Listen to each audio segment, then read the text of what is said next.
I'm out in the garden right now. Today is April 21st. Well past our average last frost date, and guess what? We're gonna have a slight frost tonight.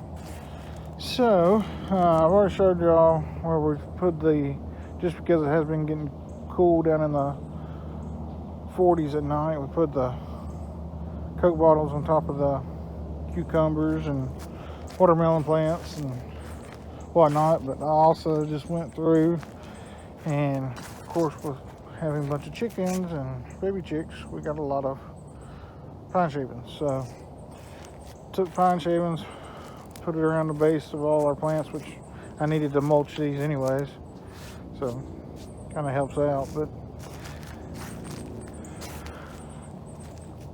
the ones like these out here, sugar pumpkins, were just starting to sprout, so I just went ahead and covered them fully. Went ahead and did all the pumpkins and the watermelon.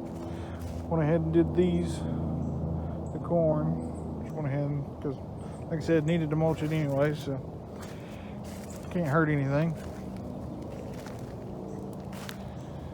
But like I said, here in Alabama,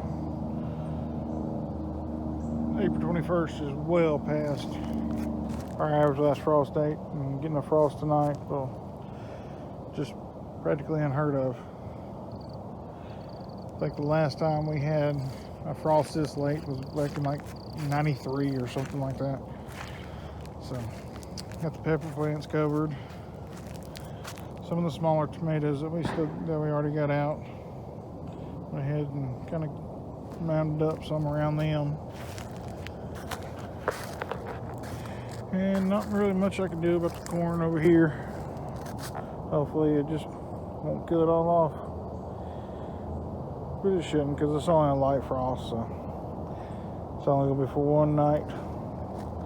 So hopefully everything goes good. I'll check back with you in a day or so and show you how it's going. See ya.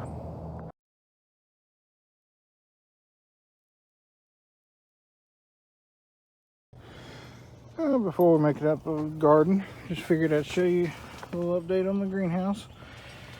These are some grapevines, if I can talk, that I just got in, just planted them up in some pots I had just to get them established a little bit better. Okra I got growing in pots is doing good. Here's the okra I got to go out in the garden as soon as they get bigger and it warms up. Got some small tomatoes and lettuce. This corn I got in some pots.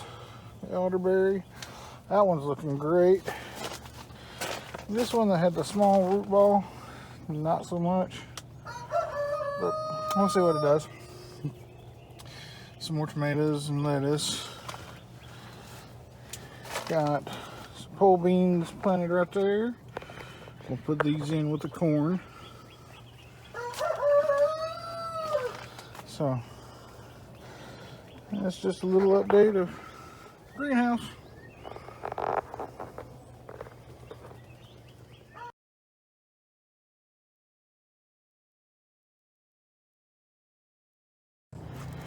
Hey guys, welcome back to the channel. One thing we just got through doing is we added a mister and drip irrigation to all our grow bags. One of the downsides that we found to these grow bags is the fact they dry out very quickly, which is one of the pluses and one of the minuses. Bought a cheap one off Amazon. It's like $40. Downside is didn't come with any instructions, so we just had to figure it out and watched a few videos online and kind of figured out what I needed to do with it. Misters work great. In these corn beds, I actually put 4 misters, and I mean, it was shooting out so much mist, I had to cut it down to just 2 of them in each bed. The drippers, when you're close to the start of it, work great. But when you get down here and all the way down there to the potatoes, you gotta really make sure it's actually working properly.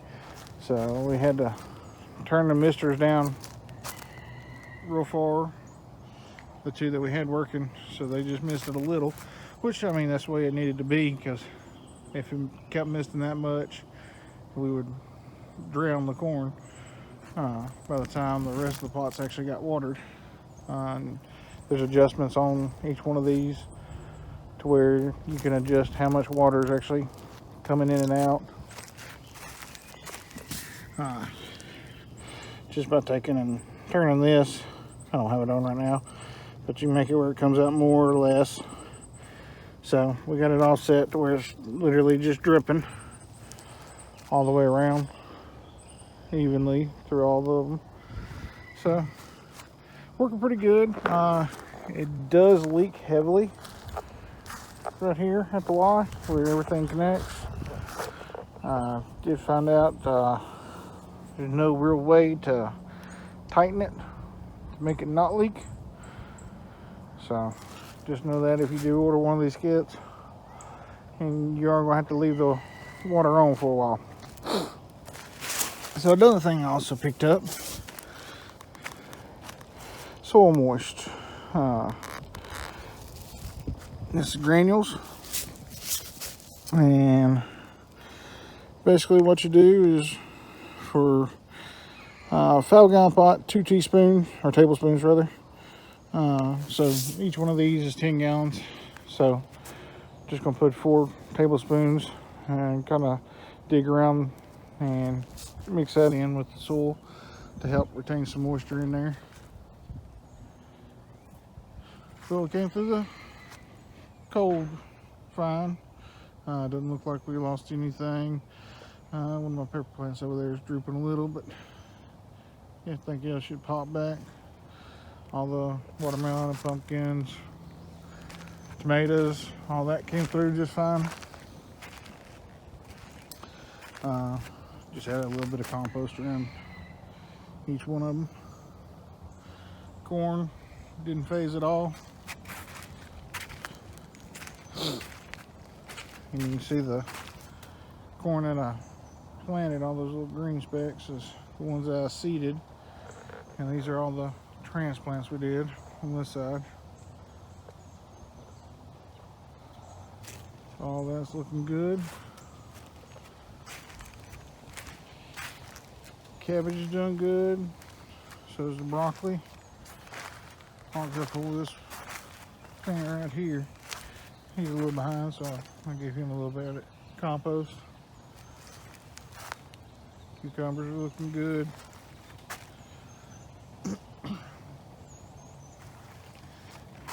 So far, we made it pretty good. Let's just see if we can make it to the end. Y'all have a blessed day. See ya. Before we go, I figured I'd show you about this moist soil. Basically, it's just little crystals, and it'll hold 100 times its weight in water. So whenever it gets wet, it'll swell up and slowly release the water into the soil. You're supposed to actually mix it in when you're mixing up the pot and soil, or you can do it when you're planting them. Just throw it in around the roots. I didn't do that, so what we're doing is just digging a hole on each side of the plant in every bed, and just roughly putting about 2 tablespoons in there and covering it back over. Do the same thing on this side. It does say you want to make sure to get it deeper than 2 inches. So I'm actually going about 4 or 5 inches.